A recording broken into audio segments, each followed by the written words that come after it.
ጃንደረባ እንዴ ጃንደረባ የሚል ሰጡት። የነ ሄኖክ ኃይሌ ማህበር ስሙ ጃንደረባ ነው። ጃንደረባ ማለት ደግሞ ስልብ ማለት ነው። የተሰለበ የተቆረጠ ማለት ነው እንጂ መዝሙር አይቅረብ ዝማሬ አይደረግ ያለ ሰው የለም። ይሄ ካጋንንት ስለሆነ። ጤና ይስጥልን። እንዴት ዋላችሁ? እንዴት ቆያችሁ?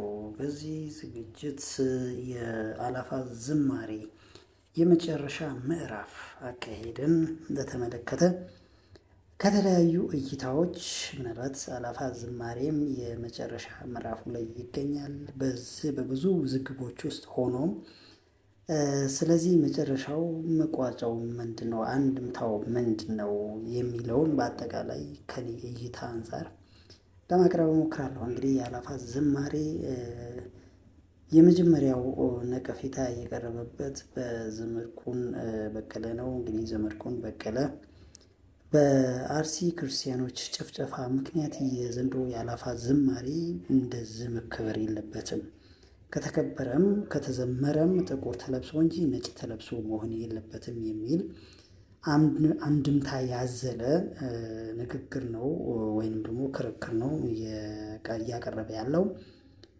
እንግዲህ ለዚህም ምክንያቱ በዘንድሮ የአርሲ ምዕመናን ጭፍጨፋ ብዙ ክርስቲያኖች ተገለው ሳለ ቤተ ክህነቷም ቤተ መንግስትም ስለ መሞታቸው ድምፅ ያልሆኑበት ሁኔታ ነበር። ለዚህ ደግሞ ወደ ዓለም አቀፉ ማህበረሰብ እንጮሃለን፣ ጩኸታችንም ያፈራ ዘንድ መንግስት ይህንን ነገር ማለትም የመሞታችንን በአላፋት ዝማሬ አስታኮ ማለባበስ የለበትም፣ ማስተባበልም የለበትም። የአላፋት ዝማሬ የኦርቶዶክሳውያንን ጭፍጨፋ ማደብዘዝ የለበትም የሚል አንድምታ ያዘለን ሙግት ነው እያቀረበ ያለው። እንግዲህ እሱ ብቻ አይደለም። አንዳንዶች ከአላፋት ዝማሬ ከመነሻው ጀምሮ የሚሞግቱት በዓላማው ዙሪያ ማለትም የአላፋት ዝማሬ ዓመት በዓል በቀረበ ቁጥር እንሆ ማህበረሰቡ ምን አይነት ልምድ አለው፣ ወደ ጭፈራ ቤት ወደ ዳንኪራ የመሄድ ልምድ አለው። ስለዚህ አንደኛው ዓላማ የአላፋት ዝማሬ ይህን ማህበረሰብ ወደ ተለያዩ ወደ አላስፈላጊ ቦታዎች የሚሄዱትን የማህበረሰብ ክፍሎች በተለይም ወጣቱን ወደ ዝማሬ ማምጣት ነው። ስለዚህ ያው ቢዘምር መልካም ነገር ነው ከሚል ዓላማ ነው እንግዲህ ይሄ አላፋት ዝማሬ የተቋቋመበት ወይም ደግሞ የተመሰረተበት ምክንያት። እንግዲህ ለዚህም ሲሞግቱ አንዳንዶች መጀመሪያውኑ እኛ ኦርቶዶክሳውያን ዓመት በዓል በመጣ ቁጥር ጨፋሪዎች፣ ኃጢአተኞች ተደርገን ነው እንጂ እሳቤው ማለት ነው እንደዛ አይነት እሳቤ ስለሚፈጥር ማለት ዓመት በዓል በመጣ ቁጥር ኦርቶዶክሳውያን ወደ ጭፈራ ነው ወደ ሌላ አላስፈላጊ ቦታዎች ነው የሚሄዱት የሚለውን አንድምታ ይፈጥራል። ይሄ አንድምታው ደግሞ ከመነሻውም ትክክል አለመሆኑን ማስረዳት አለብን። በእርግጥም ዝማሬ በቤተ ክርስቲያን ይዘመራል፣ 24 ሰዓት ይዘመራል።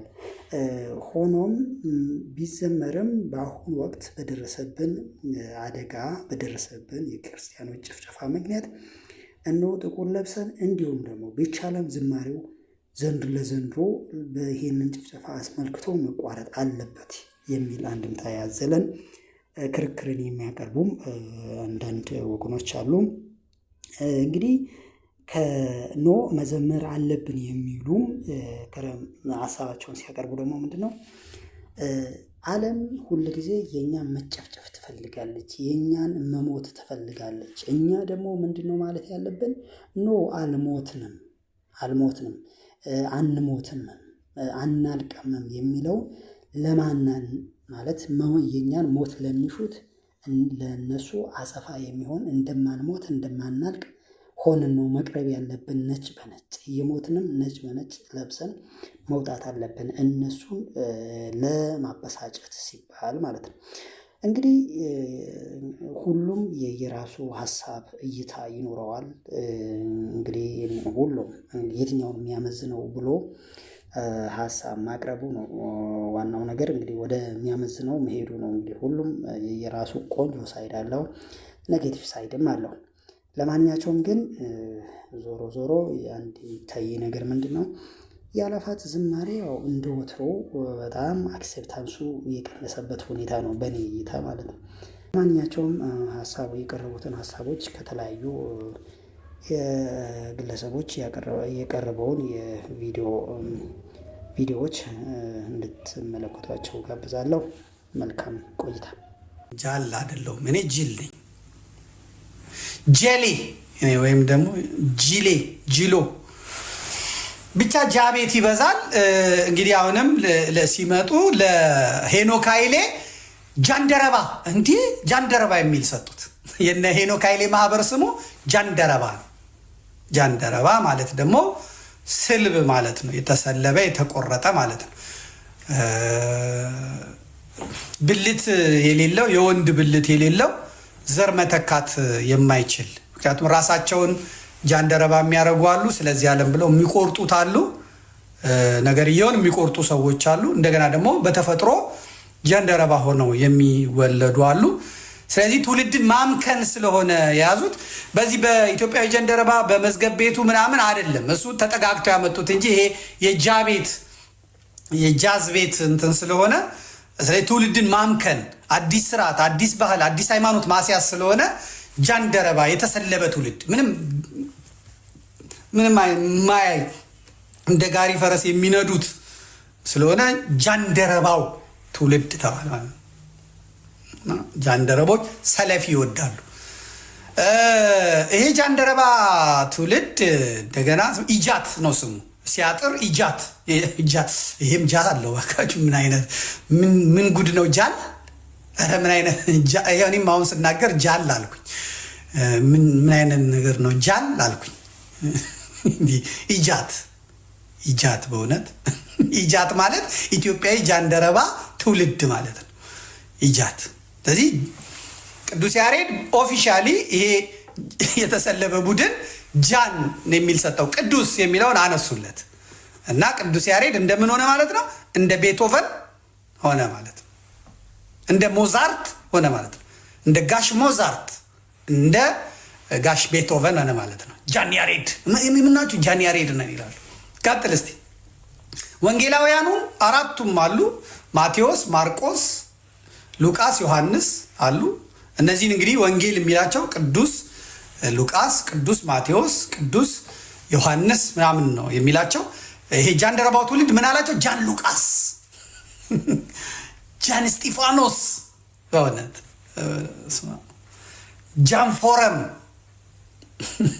ጅላንፎ፣ ጀለገግ። ኦኬ ጃን እስጢፋኖሶች አሉ። ቅዱስ እስጢፋኖስ ሊቀ ሰማዕት ቅዱስ እስጢፋኖስ ስሙ በዚህ በጃንደረባ በሮም ካቶሊኮች ቅኝት ጃን እስጢፋኖስ ነው ይባላል። ቅዱስ የሚባል የለም ማለት ነው። አሁን እንግዲህ በእንተ ብፁዕ ወቅዱስ የሚለውን በእንተ ብፁዕ ወቅዱስ የሚለውን በእንተ ብፁዕ ጃሉድ ጃሉድ የሚባል ማለለከ እንዲህ ነው። እንደዛም ሊሉ ይችላሉ። በእውነት ብዙ ነገር መቀየር ስለሆነ ቅዱስ የሚለው ነገር በእውነት ጠፋ። ጃልፎረምን አምጣልኝ። ጃልፎረም ላይ ደግሞ ማናቸው ያሉት? እስቲ ቆይ እዛ ውስጥ ጃም የሚል ስም ይኖረዋል እንዴ? ሰይፈ ሚካኤል በእውነቱ ማከብረው ወንድሜ ነው። እንግዲህ ምሁራዊ ትንተና ነው የሚሰጠው እዛ ላይ ሄዶ። እኔ በምንፍቅና አልጠረጥርም። ቀሲስ ዶክተር መዝገበ ካሳ አባቴ ወንድሜ ነው። እንግዲህ እስካሁን ምንም የተገኘ ነገር የለም። ዲያቆን ወንድማችን ያረጋል አበጋዝ ያው የምታውቁት ነው። ረዳት ፕሮፌሰር በቀሲስ ግርማ ባቱ ጥንቅቅ ያለ ነው። መጋቢ ሃይማኖት ቀሲስ ዲያቆን አንዱ ዓለም ያው በሞቀበት ነው። ገንዘብ፣ ዝና፣ እውቅና ባለበት ቦታ ወንድማችንን ለእኔ መምህሬ ነው፣ ወንድሜ ነው። ነገር ግን ደግሞ እየተቸን ማለፍ አለበት። ፍቅረ ንዋይ በጣም መጥፎ ነው። በጣም ገንዘብ፣ ዝና በጣም መጥፎ ነው። ጃን ሄኖክ እንግዲህ የዚህ የጃን ፎረም አዘጋጅ ናቸው። ጆናታን ይባላል እንግዲህ። ሌሎችም ጃኖች አሉ። እነዚህን ጃኖች እንዴት እንደምታያቸው አላውቅም። እንግዲህ የኔ እይታ ነው። እናንተ የራሳችሁ ጉዳይ ነው። መታነቅ ትችላላችሁ። እንደገና በረኪናም ካገኛችሁ መጎጥመጥ ትችላላችሁ። እንደ አንድ ኦርቶዶክሳዊ ተዋህዶ ግን ጥያቄ አቀርባለሁ እና ያለ ሲኖዶስ እውቅና ሲኖዶስ ማድረግ የማይችለውን የቅዱሳንን ስም አውሬው ከፊቱ እያስፋቀ ተቀምጧል። እናንተ ቡቶክሱን ነው የምታዩት፣ መዘመራችሁን ነው የምታዩት። ውሃ ሲወስድ እያሳሳቀ ነው። ምንም ማድረግ አልችልም።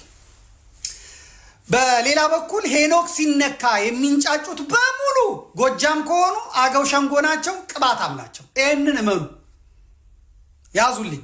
ሄኖክ ሲነሳ ጎጃሜ ሆኖ ያዘኝ ልቀቀኝ የሚል ጸረ ኦርቶዶክስ ፓትርያርክና ጻፊያ ቀጥሮ ያስቀመጠ የኢትዮጵያን ቤተክርስቲያን ለመክፈል የቋመጠ ጸረ አማራ፣ ጸረ ኢትዮጵያ፣ ጸረ ቤተክርስቲያን ነው። ሊቀ ሊቃውንት ከሌ በለው፣ ማዕበል ፈጠነ በለው፣ ማዕበል ቀዘቀዘ በለው፣ ይህ ጎጃሜ ሆኖ ይህንን ጸረ ኦርቶዶክሳዊ አካሄድ የማይቃወም ከሆነ እሱ ችግር አለበት ማለት ነው።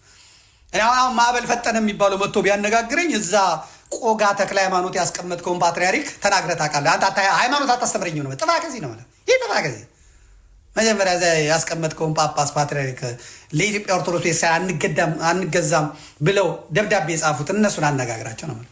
ስሙር አላምረው መጥቶ አሁን ከዳንኤል ጋር ምናምን ቢል ጥፋ ከዚህ ነው።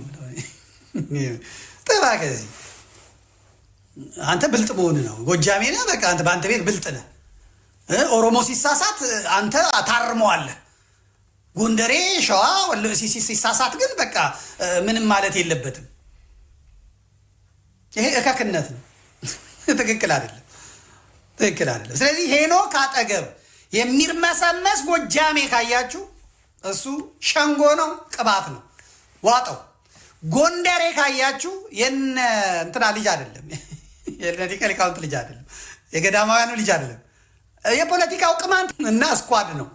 ጎንደርን ክልል ለማድረግ የሚሰራ በኢትዮጵያዊነት ካባ ስር ተቀምጦ ጥገኛ ፓራሳይት የሆነ አካል ነው ሄኖክን የሚከባው ማለት ነው። እና ይህንን ትክክል ማድረግ የለባችሁም። እኔ ይህንን ያያችሁት እናንተ እንዴት እንዳያችሁት አላውቅም። እንዲህ እያየን እንግዲህ እየተናገርን እንሄዳለን። ሜዳው ገበያው ሰፊ ነው። አሁን ፋና በሰዓት ነው የሚያስተዋውቀው። ጠዋት 2 ሰዓት ያስተዋውቃል። 2 ሰዓት ከሩብ ላይ የአላፋት ዝማሬ ደረሰ ይላል። ኢቲቪ ደግሞ በኢቲቪ ማዝናኛ ጠብቁ ይላል። ምክንያቱም ማዝናኛ ነው፣ ኮንሰርት ነው። ከዛ በድሮን ይቀረጻል። ከዛ የእኛ ሰዎች በዛን ምድርን ሞላናት፣ ሸፈናት፣ አናምርም ተመልከች። ብዙ እኔ ኦርቶዶክስ እኮ ከዛ እነ ስፒድ ይመጣሉ። ከዛ እነሱ ደግሞ ያስተዋውቃሉ። ስፒድ ነው ያላችሁት እና እነሱ ያስተዋውቃሉ ምናምን እና ይሄንን እንግዲህ አሁን ማቆም አይቻልም። አሁን ላስቁም ብትሉ አያስቆም። ምክንያቱም የገጽታ ግንባታውን የሚሰራ የብልጽግና ፓርቲ አንድ አካል ነው። ፕሮቴስታንቶቹ እነ ቴዎድሮስ ተክለ አረጋይ እነ ማናት እኔ ንስሐ ግባ ያለችኝ አስቴር በዳኔ ሌሎችም የፕሮቴስታንት ሰዎች የአላፋት ዝማሬን ምናምን ማስታወቂያ እየሰሩ ነው። ስለዚህ ፕሮቴስታንቶቹ ነጠላ ለብሰው ይመጣሉ። ያው ቴዲ ተክለ አረጋይ እንኳን ለጴንጤ ይቀርባል። እንደገና ደግሞ ኤቲስትም ይመስለኛል እና ግን አላፋቱ አሜን ሃሌሉያ ኢየሱስ ያሉ ነው። የኛዎቹ ነጠላ ለብሰው እነ ጃን ያሬዶች ናቸው። እነዚህ ጃን ያሬዶች ጃኖ ለብሰው ጃኖም ጃ አለው ለካስ እና ጅንን ብለው ጀበዛብኝ እና ይቆያሉ ማለት ነው። ስለዚህ የእሱ ሲገርመኝ አሁን አባገዳዎች መልእክት አላቸው። ሁላችሁም ስሙ። አባገዳዎች ከአሩሲ ከናዝሬት መልእክት አላቸው። እውነት ስሟቸው። ፋርፋና ኢላፍ በነጋ እንጌቸኒ ሙድ ቢግዘሚ ሰዴቲ በረ ኩመለማ ፊ ኩለ ሰዴት ፋርፋና ኢላፍ ሀለጋ አሮ አልነሲቲ ካን ከበጅሙ ወንቴ ሁንዲ ከይቸኑ ከይረቲ አርገምተኒ ስኒን ጀደኒ ergaa kana qabattaniitoo guyyaa san akka dhuftaniitoo kabaja ayyaana faarfannaa ilaaf irratti argamtan isiniin jedhan galatooma.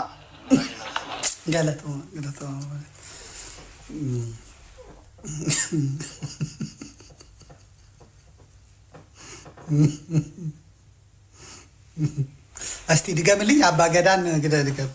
አባገና ምንድን ነው ያለው? ፋርፈና አይላፍ በአሊሳ በገጌሰን ምናለ እስቲ ቆይ ስማ እስቲ እንድገሙ ፋርፈና ኢላፍ በነጋ ጌቸኒ ሙዴ ቢግደሚ ሰዴቲ በረ ኩመ ለማ ፊ ኩለ ሰዴት ፋርፈናና ኢላፊ ሀለጋ አሮ አልነስቲ ከን ከበጅሙ ወንቴ ሁንዲ ከቸኑ ከይረቲ አርገምተኒ ሲኒንጀደኒ ኤርጋ ከና ቀበተኒቶ ጉያሰን አከ ዱፍተኒቶ ከበጃ ያና ፋርፈና ኢላፍ ረቲ አርገምተኒ ሲኒንጀደን ገለቶማ እንግዲህ ለ2018 የአእላፋት በዓል እንኳን አደረሳችሁ አለ። አሁን እንኳን ለጌታችንና ለመድኃኒታችን ለኢየሱስ ክርስቶስ የልደት በዓል ኤክስ ተሰርዟል። ምክንያቱም በእስራኤል አሁን እንደዚህ አይነት ነገር እንደሚያስቀጡ እየተጻፉ ነው። በአውሮፓ፣ በአሜሪካ፣ በምዕራቡ ዓለም እንኳን ለጌታችንና ለመድኃኒታችን ለኢየሱስ ክርስቶስ የልደት በዓል የለም። እንኳን ለገና በዓል አደረሳችሁ ነው የሚሉት ማስታወቂያዎቻችንም። የኢየሱስ ክርስቶስ ጌትነቱ፣ አምላክነቱ፣ ፈጣሪነቱን አስተባብራ የምትይዘው የኢትዮጵያ ኦርቶዶክስ ተዋሕዶ ቤተክርስቲያን ናት። እንኳን ለአእላፋት ዝማሬ አደረሳችሁ። አሜን አሜን አሜን። የአእላፋት ዝማሬ እንዴት ነበር? አቦስቶ ነበር። ከዛ አባገዳዎች መጥተው በጋያና አእላፊን እንኳን ለአእላፍ በዓል አደረሳችሁ። እኚህ ሰውዬ ባለፈው በጋያና ኢሬቻ አንጌሰን ኢሬች ማለት ኢሬች መልካዳ ኢሬች ዋጋ ጉራቻ ኢሬቻ ሁንቱ ኬሰኑ ጎታ ኢሬቻ መልካዳ ግኔ እንረጫለን አሉ። አሁን ደግሞ ያው የኦሮሞ ሊቀ ጳጳስ ማለት ነው። አሁን አባገዳ ማለት የኦሮሞ የፍትህ አካል ሆኗል። አንዳለም ጎሳ ላይ የደረሰውን አይታችኋል። ልጅቷ ኦርቶዶክስ ናት፣ ተገድላለች፣ ሞታለች እና ፍትህ የለም። ስለዚህ ፍርድ ቤት ልጁን ጥፋተኛ አላለው ምን አላለው። ታዋቂ የብልጽግና ዘፋኝ ስለሆነ ብቻ አባገዳዎች የፍትህ ስርዓቱን ባናት ተተከላሉትና ሰዎቹን ጠርተው ጉማ ትፈልጋላችሁ እንስጣችሁ፣ ልጁ ይዝፈንበት። እንጀራ ለኦሮሞ ብዙ ነገር የሰራ ነው። በህግ ነው እንጂ በፍትህ ነው መዳጀት አለ። ኦሮሞ አይደላችሁ? ኦሮሞ ነን። እንደውም እናንተ ነፍጠኛ ሳትሆኑ አትቀሩ። አባገዳ መተን ታዲያ ትሙታ በቃ እንኳን ሞተች። ምን እንደምታወሩት ምን ይላል ይሄ? ምን እንደምትሉት በቃ ሞተች። አይሽ ለልጃችንን ፍትህ እንፈልጋለን ማሎ ለጎኔ ሴራሚቲ ይሄ ህግ አይደለም ምናምን እንደዛ የለም። በቃ ይጁ ይዝፋል። አንዳለም ጎሳ ማለት ተዳፍሮ እኮ ነው። ኦሮሞ ተዳፍሮ ነው። ይሄ ልጅ ምን ማለት አለበት? ለፖለቲካ ብዙ ይሰራል፣ ለኦሮሞ ብዙ ይሰራል። በቃ ሞተች ይሳ ጉማ ይክፈል። ፍትህ ምን ፍትህ ነው? ፍትህ አትበል አሉና አባገዳዎች በእውነት ፍትህ ለቀነኒ ቤተሰብ ሰጡ። ፍርድ ቤቱም አየ፣ አይ አባገዳ የያዘውን እኔ አልይዝም፣ አባገዳ ይዞታል። በኦሮሞ ባህል ካልቸር መሰረት አባገዳ ያለውን ብለው እንግዲህ ተናገሩ ማለት ነው። አሁን እኛ እያወጣን አእላፍ ነው የአእላፋት ዝማሬ ላይ ነው። አእላፋት ዝማሬ ጃንደረባው እግዚአብሔር አይመስገን፣ ምስጋና አይቅረብለት፣ አምልኮ አይፈጸም ያለ ሰው የለም። ይሄ ከአጋንንት የሚመጣ ድምፅ ነው እያልን ያለ ነው ወይም እየተባለ ያለውና ትክክለኛውም ኦርቶዶክሳዊ ማለት ያለበት በዚያ ቀን እድሉን ተጠቅሞ የታረዱትን የተገደሉትን በስሙ በእሳት የተቃጠሉትን ለዛውም ደግሞ እስኪ አንድ ጥያቄ ልጠይቃችሁ። ቤተክርስቲያን ሰማዕትነት እንዳያልፋችሁ ብላ ጥሪ አድርጋ ነው እነዛ ምእመናን የሚገደሉት የሚታረዱት? ፈልገውት ነው? እንደ ሰማዕቱ ቅዱስ ጊዮርጊስ ወደ ሰባው ወደ እነዛ ነገስታት ሂዶ እንደተዋጋቸው ረዱኝ ግደሉኝ እንዳለው እንደነሱ ነው የሄዱት?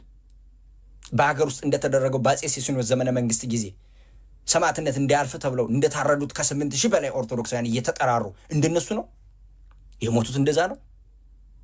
አቅም ጠፍቶ ሩጦ ማምለጥ አቅቷቸው ለልጆቻቸው መሰንበት ፈልገው እንዳንተ ልጆቻቸውን አቅፈው መሳም ፈልገው አቅም ስለጠፋ አለሁላችሁ የሚላቸው ስለጠፋ ነው ተፈልገው ተይዘው እየታረዱ ያሉት። ይህን በኢንተርናሽናል ደረጃ ሞታችን ታውቆ ይህን የሚፈጽም አካል ተጠያቂ እንዳይሆን ግን ይህን እድል ትናንትና ቦሌ መድኃኔዓለም ግባ አይቻልም ብለው የገዛ ቤትን አስለቅቀው መስቀል አደባባይን እዛ ውስጥ አጉረው የነበሩ ሰዎች ዛሬ ስፖንሰር አድርገው ኮንግራቹሌሽንስ እና ህዚህ መተዘመር ብለው በካሜራ ሲቀርጹ ትክክለኛ ነገር እየተፈጸምኩ ነው የሚመስል። እሺ ችግር የለም። አሁን እኮ አይደረግ ማለት እኮ አይደለም። ያገኘውን እድል ግን ካልተጠቀምክ የውሸት ነው የምታስመስለው ነው የምልህ። አስመሳይ ነህ ከገዳዮች አትበልጥም ነው ምን ያሉት። ፋክቱ ይህ ነው። ትክክለኛ ከሆነ ግን የሞቱት እየታሰቡ እየተነባ አንተ ሆይ እስከ መቼ ዝም ትላለህ? ተነስ እየን ተመልከተን ስለ ስምህ የምንሆነውን እባክህ ዝም አትበል ተብሎ መነገር አለበት፣ መለመን አለበት። ቅዱስ ዳዊት ተነስ እንደሚለው ሰማዕታቱን አዎ የሚያቀዳጅ አምላክ አላቸው። ግን እሳ ፈልገውት ነው ሄዶ የሚሞቱት የሚታረዱት አይደለም። መቆየት ሰንብተው መቆየት ፈልገው መሰንበት ለልጆቻቸው ፈልገው ነው የሚሞቱት አቅም ስለጠፋ። እነዚህን ኦርቶዶክሳውያን ፕሮቴክት የሚያደርግ አካል እስኪገኝ ድረስ ግን ጩኸታችን በደንቡ ነው መሰማት አለበት። ይህን እድል ተጠቀሙት። እስኪ እንጠቀመው። ጥቁር በጥቁር ለብሳችሁ እስኪ እነሱ ስታስቡ ስታለቅሱ አሉ። እስኪ እናልቅስ። ትክክለኛ ከሆነ ነጭ በነጭ ለብሶ ጧፍ አስይዞ ካሜራ ቀርጾ በኢንተርናሽናል ደረጃ እኮ ዝም ብሎ እኮ ነው የሚለፈልፉት። አሜሪካ ኮንግረስ አባሎች ሴናተሮች ጋር ተገናኝተው ሁሉ ያወሩት ሁሉ የፖለቲካ ይዘት ነው ብለው ከዛ በኋላ በኢንተርናሽናል ደረጃ ያንን ነገር አስገብተው ምናምን የእኛን ጩኸትና ድምፃችንን አፍነው ይህን ጉዳይ ኮላፕስ ካደረጉት ከገዳዮች ተለይታችሁ አትታዩም። ስም ዝርዝራችሁ እየተለጠፈ ማለት በቃ ተይዞ ማለት ዶክሜንት ተደርጎ ከዚህ ሁሉ ጭፍጨፋ ጋር ተገናኝቶ ስማችሁ ለዘላለም እንዲሁ ነው ይቀራል። ፋክቱ ይሄ ነው። በዚህ ጉዳይ ላይ ሊድ የምታረጉ ሰዎች ማለት ነው አስቡ። ማረና ሲደረግ እንኳን ስማቸው እየተጠቀሰ ነው ትክክለኛ መሆን ያለበት። ቤተክርስቲያን አሁን ስማቸውን አውስታ ታውቃለች? በየቅዳሴው በየእንትኑ የለም፣ ችግር የለውም። አያችሁት? ትናንትና ምእመናን እየሞቱ ነበር አይደል? በምእመናን እየጮሁን ነበር አቤት አቤት እያልን። አሁን ወደ ቤተክርስቲያን አስተዳዳሪዎች መጣ። ቀጣይ ደግሞ ወደ ሊቃነ ጳጳሳት ይመጣል። የዛኔ በቃ እየዘመርን መግባት ነው። ያንን የጃንደረባው ዝማሬ ቀን ይሄ የሚያደርግ ሰው ይኖር? አይ ዶንት ቲንክ ሰው እንጂ መዝሙር አይቅረብ ዝማሬ አይደረግ ያለ ሰው የለም። ይሄ ካጋንንት ስለሆነ ቀኑን ግን እንጠቀምበት ነው። መድኃኔዓለም ወስደው ቦሌ መድኃኔዓለም አጉረውን የነበሩት አደባባይ ነጭ በነጭ ለብሰን እንድንወጣ የፈቀዱልን ሂሳባቸውን ስለሰሩ ነው ሰዎቹ። ሌላ ምንም ጥያቄ የለውም። ፋክቱ ይህ ነው። እና እንደው ያልተባለውን እያላችሁ አታስመስሉ። ከገዳዮች ተለይታችሁ ማትታዩ ሰዎች አላችሁ። ሞታችንን አላወቀው የሚሆን አልተረዳው የሚሆን ኦርቶዶክሳውያን ባለማተቦች በአራቱ መቅደጫ ሲገደሉ አላየ የሚሆን ካህናት አባቶቻችን ሊቀድሱ ሲገቡ ቀድሶ ሲወጡ በድንጋይ እየተጨፈጨፉ ጥይት እንደ ውሃ እየተርከፈከፈባቸው ሲገደል አላየም አልሰማ የሚሆን አርሲ ላይ የሚገደሉት የሚጨፈጨፉት ኦርቶዶክሳውያን ባለማተቦችን አላወቀ የሚሆን መገደላቸውን አልሰማ የሚሆን በአላፋት ዝማሬ ስም አጀንዳችንን ለማስቀየር ይኸው እየተማሟቱና እየተጣጣሩ ይገኛሉ። ኦርቶዶክሳውያን ባለማተቦች በአራቱ መቅደጫ ሲገደሉ እያዩ እንዳላዩ፣ ሲጨፈጨፉ ሲታረዱ ሲገደሉ እያዩ እንዳላዩ እየሆኑ ይገኙ ብናል። እነማ መምህራን አባቶቻችን በሙሉ ሲገደሉ ኦርቶዶክሳውያን ባለማተቦች በሃይማኖታቸው ምክንያት ከቀያቸው ሲሰደዱ እያዩ እንዳላዩ እየሆኑብን ይገኛሉ። ዛሬም ቢሆን አጀንዳችን አርሲ ነች። አጀንዳችንን በምንም ተአምር አንቀይርም። መንፈሳዊ በዓል በሚከበርባቸው ሌሊቶች በጣም ብዙ ክርስቲያኖች ወደ ኮንሰርት ይሄዳሉ። የሙዚቃ ኮንሰርቶችን ለመሳተፍ መጠጥ ለመጠጣት ለመዝናናት በሚል ማለት ነው። መቼስ ሰው እስቲ ኃጢአት ልስራ ዛሬ ደግሞ ብሎ አይሰራ፣ ወይም ደግሞ እስቲ ከእግዚአብሔር ልጣላ ብሎ አይጣላ። ልብስ ፈልጎ አይቆሽሽም ማለት። ይህንን በዓል ከዋዜማው ጀምሮ እንደሌላው ጊዜ የተለያዩ የሙዚቃ ድግሶች ወይም የተለያዩ ኮንሰርቶች መደረጋቸው አይቀርም። እንደ ቤተክርስቲያን እኛ መከልከል አንችልም፣ ወይም ደግሞ እንዳይደረጉ ማለት አንችልም። እኛ ማለት የምንችለው በተለይ ከኦርቶዶክሳውያን መካከል ወደዚህ ስፍራ የሚሄዱትን ሰዎች እንዳይሄዱ በማድረግ ነው። በምንድነው ካላችሁ ነፍሳቸውን በማጥገብ ነው። የጠገበች ነፍስ የማር ወለላ ትንቅ የለ ጠቢቡ እንዳለው። ስለዚህ እንደ ማር ወለላ የሚጣፍጥ የሚመስለውን ደስታ፣ የዓለምን ስካር፣ የዓለምን ጭፈራ፣ የዓለምን ዳንኪራ እንዲንቁ በሚያደርግ መጠን ነፍስ እንድትጠግብ ማድረግ ነው። ነፍስን ማጥገብ ከቻለን ከዛ በኋላ ሂዱ አትሂዱ ማለትም አያስፈልግም። ስለጠገበች የማር ወለላን ትረግጣለች። ስለዚህ እግዚአብሔር ቢፈቅድ ብንኖርም የአእላፋት ዝማሬ የተሰኘ የኢትዮጵያዊ ጃንደረባ ትውልድ በተሰኘው መንፈሳዊ ማህበር በአዲስ አበባ ሀገረ ስብከት ስር ባለው አስተባባሪነት በብፁዕ አቡነ ሄኖክ የአዲስ አበባ ሀገረ ስብከት ሊቀ ጳጳስ ቃለ ቡራኬ አንድ ታላቅ መንፈሳዊ ማዕድ ለማዘጋጀት እንቅስቃሴ ላይ እንገኛለን። የዚህ ዝግጅት ዓላማ ስሙ እንደሚናገረው እንግዲህ የአእላፋት ዝማሬ ነው የሚለው። አእላፋት ማለት ብዙ ሺዎች ነው። ከ10 ሺህም ከ20 ሺህም ከ100 ሺህም በላይ የሆኑት ናቸው። እልፍ ሲሆን 10 ሺህ ነው። ከዛ በላይ አእላፋት የሚሳተፉበት እልፍ አእላፋትም ቢሆን አንጠላም፣ ሚሊዮኖች ቢሊዮኖች ቢሳተፉም አንጠላም። እንግዲህ እንደምታውቁት የክርስቶስ ልደት ከሌላው በተለየ ሁኔታ የዝማሬ በዓል ነው። ምክንያቱም ጌታችን ከተወለደባት ሰዓት አንስቶ ሰውና መላእክት አብረው ሲዘምሩ ነው ያደሩት። እየተቀባበሉ ስብሐት ለእግዚአብሔር በሰማያት ወሰላም በምድር ስምረቱ ለሰብእ፣ በሰማይ ለእግዚአብሔር ምስጋና ይሁን በምድርም ሰላም እያሉ ሰውና መላእክት፣ እረኞችና መላእክት፣ ሰብአ ሰገል ነገስታት ሁሉ ስለመዘመራቸው ስለማመስገናቸው አይደለም የሰው ልጅ እንስሳት ሁሉ ስለማመስገናቸው ቤዛ ኩሉ ዓለም ዮም ተወልደ ስለማለታቸው የሚነገርበት ዕለት ነው። ስለዚህ የዝማሬ የምስጋና በዓል ነው የጌታችን የመድኃኒታችን የኢየሱስ ክርስቶስ የልደት በዓል፣ ደስ ይበላቸው የሚባልበት የምስጋና በዓል ነው። ስለዚህ ሰውና መላእክት አብረው እየወጡ እየወረዱ የዘመሩበትን ይህን ምሽት በየትኛውም መንገድ ብናከብረው እንደው ኃጢአት ባይሆን እንኳን ተገቢ አይደለም። ምክንያቱም የክርስቶስ ልደት መከበር ያለበት በዝማሬ ስለሆነ። ይህ ብቻም አይደለም። ስለ ጌታ ልደት ከተነገሩ ቃላት መካከል የተወለደው የአይሁድ ንጉሥ ወዴት ነው የሚል ቃል አለ። ሰብአ ሰገል የተወለደውን ንጉሥ ፍለጋ ስለመውጣታቸው የገና ዕለት ከሚነበበው ወንጌል እናገኛለን፣ ምንም እንኳን በዛን ቀን የተፈጸመ ባይሆን። ስለዚህ አንድ ክርስቲያን የጌታ ልደት ሲያከብር መጠየቅ ያለበት ትልቅ ጥያቄ የተወለደው የአይሁድ ንጉሥ ወዴት ነው?